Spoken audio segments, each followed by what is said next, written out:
The philosophy and the way of nonviolence played a major role in the civil rights movement.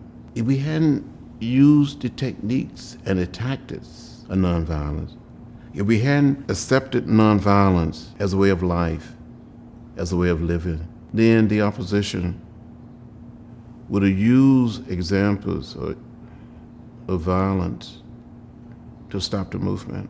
The way of nonviolence not only changed us as individuals, but it helped change the opposition and helped move us closer and closer to a more peaceful society. In 1961, on the Freedom Ride, there were 13 of us part of the original Freedom Ride, the ride of 1961. I remember it like it was yesterday. My seatmate, young man from Connecticut, last name Bigelow. Wonderful, wonderful man, a gentleman. The two of us arrived in a little place called Rock Hill, South Carolina. We got off the bus. We started to enter a so-called white waiting room. It was marked white waiting. And a group of young white men started beating us and left us bloody. The police officials came up and wanted to know whether we wanted to press charges. We said no. We believe in the way of peace, the way of love, the way of nonviolence. In 2009, after President Barack Obama was inaugurated, a month after he was inaugurated, one of the same individuals that beat us